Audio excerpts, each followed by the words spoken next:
Assalamualaikum warahmatullahi wabarakatuh.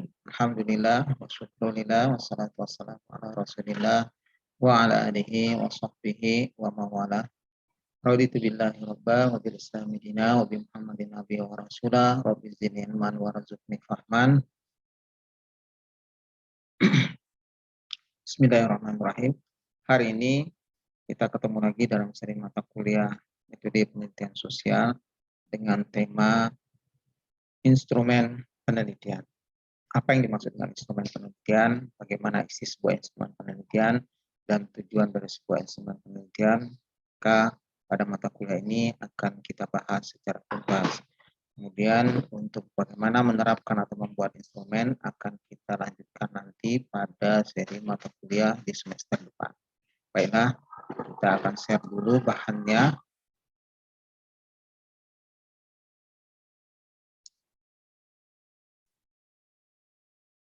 Instrumen penelitian adalah sebuah alat bantu dalam sebuah penelitian. Maka secara lengkap definisinya bisa kita sebutkan sebagai berikut. Instrumen penelitian adalah alat bantu yang dipilih dan digunakan oleh peneliti untuk mempermudah aktivitas pengumpulan data yang dilakukan agar lebih sistematis dalam sebuah penelitian. Jadi sebuah instrumen agar digunakan sebagai alat bantu untuk mendapatkan data dan agar membuat kerja kita lebih sistematis untuk membuat sebuah informasi. Jadi data yang kita kumpulkan dalam sebuah penelitian itu bisa bersifat dua, yaitu data primer dan data sekunder. Data primer yang kita peroleh itu biasanya didapatkan menggunakan instrumen penelitian, sedangkan data sekunder didapatkan bersifat pelengkap. Data penelitian atau data primer yang bersifat inti kita gunakan menggunakan instrumen, sedangkan data sekunder kita gunakan sebagai pelengkap. Namun data sekunder ini kita butuhkan untuk mendukung penelitian pendahuluan atau sebelum proposal seminar. Nah, dan data primer ini kita gunakan kita menggunakan instrumen untuk mendapatkannya dan kita lakukan dengan resmi, dengan izin. Setelah itu kita gunakan dia juga pada saat seminar proposal sudah dilakukan atau setelah seminar proposal dilakukan. Jenis-jenis instrumen itu terbagi dua tergantung dari metode penelitian pengumpulan data yang kita lakukan, baik itu metode kualitatif maupun metode kuantitatif. Pada metode kualitatif, maka kita bisa melihat bahwa jenis instrumennya itu adalah draft wawancara. Pada metode penelitian kuantitatif, jenis instrumennya adalah kuesioner atau angket. Apa beda kuesioner dan angket? Maka kuesioner adalah instrumennya yang kita ambil atau kita jadikan instrumen adalah sesuatu yang pada saat kita mengambil data itu kita hadir di situ, kemudian kita membacakan langsung kuesionernya atau pertanyaannya, kemudian dijawab oleh orang yang menjadi responden. Namun kalau angket kita mengirimkan daftar pertanyaan itu, kemudian kita minta orang untuk menjawabnya dan kita tunggu hasil dari jawaban mereka. Maka ini disebut dengan angket. Nah, beda kuesioner dengan angket disitulah. Kemudian untuk penelitian kualitatif, maka draft wawancaranya itu adalah instrumen penelitiannya. Namun sebagian peneliti menghafal draft wawancara ini dan kita sebut sebagai instrumennya menjadi otaknya atau hafalannya. Nah, hafalannya ini digunakan untuk ketika bertemu dengan key informant atau narasumber, dia bertanya langsung dan menulis jawaban dari key informant atau narasumber itu, kemudian dia jadikan sebagai hasil penelitiannya. Jadi instrumen penelitiannya dihafal, kemudian dikeluarkan pada saat wawancara dan tidak ditunjukkan ketika melakukan wawancara. Maka yang menjadi instrumennya itu sebagian ahli mengatakan bahwa dirinya sendiri yang menjadi instrumen, yaitu hafalannya atau otaknya atau kemampuan menghafalnya. Tahapan-tahapan sebuah instrumen dilakukan bisa kita lihat sebagai berikut. Jadi sebelum sebuah instrumen dapat kita jadikan atau berwujud sebuah benda yang dapat kita gunakan untuk penelitian, maka kita bisa melihat bahwa instrumen itu diambil dari variabel penelitian kita, dan dari variabel penelitian ini kita rumuskan nanti, atau dari definisi variabel penelitian kita ini kita rumuskan nanti indikator atau kategorisasinya.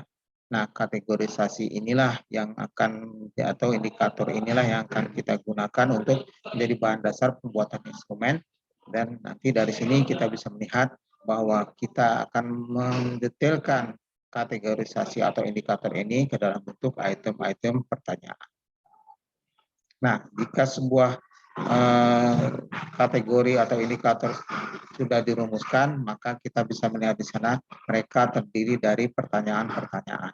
Pertanyaan-pertanyaan ini terdiri dari 3, yaitu adanya pertanyaan pembuka, adanya pertanyaan inti, dan adanya pertanyaan penutup. Di dalam penelitian kualitatif, instrumennya itu nanti akan berisi kategori, kategorinya itu akan berisi pertanyaan-pertanyaan, yaitu pertanyaan pembuka, pertanyaan inti, dan pertanyaan penutup. Variabel kuantitatif, maka nanti indikator-indikatornya itu juga akan terdiri dari pertanyaan-pertanyaan, pertanyaan pembuka, pertanyaan inti, dan pertanyaan penutup. Bedanya dengan kualitatif, pertanyaannya terbuka dan tidak ada jawabannya, tergantung dari apa yang dia temukan atau dia dapatkan dari key informan dan narasumber.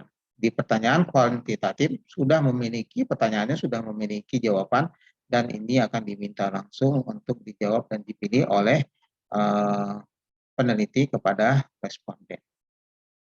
Jadi bentuk pertanyaannya nanti bisa kita kategorikan dari instrumen-instrumen penelitian yang akan kita lakukan, yaitu berbentuk tertutup, berbentuk semi terbuka, dan berbentuk terbuka. Untuk yang kita bicarakan tadi adalah yang terbuka dan tertutup. Bagaimana yang semi terbuka? Yang semi terbuka adalah ketika kita menanyakan sebuah kuesioner atau kita menanyakan sebuah pertanyaan dalam penelitian kuantitatif, maka kita memberikan pilihan jawaban lain dari apa yang sudah kita rumuskan atau dari apa yang sudah kita tentukan. Mana tahu nanti di sana dia memiliki pilihan jawaban yang berbeda dari apa yang sudah kita tentukan. Maka ini disebut dengan semi terbuka. Bagaimana finishing dari sebuah instrumen? Maka sebuah instrumen memiliki finishing sebagai berikut.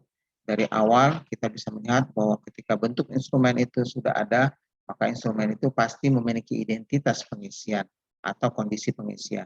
Identitas pengisian yaitu kita sebutkan namanya, kemudian tempatnya, kemudian kondisi pengisian, waktunya, kondisinya seperti apa, di mana dilakukan pengisian, dan seterusnya, itu dituliskan di atas untuk sebagai petunjuk bagi sebuah instrumen. Kemudian instrumen itu juga harus kita memahami bahwa peruntukannya untuk apa. Peruntukannya adalah untuk key informan kah, atau narasumber kah, atau responden kah.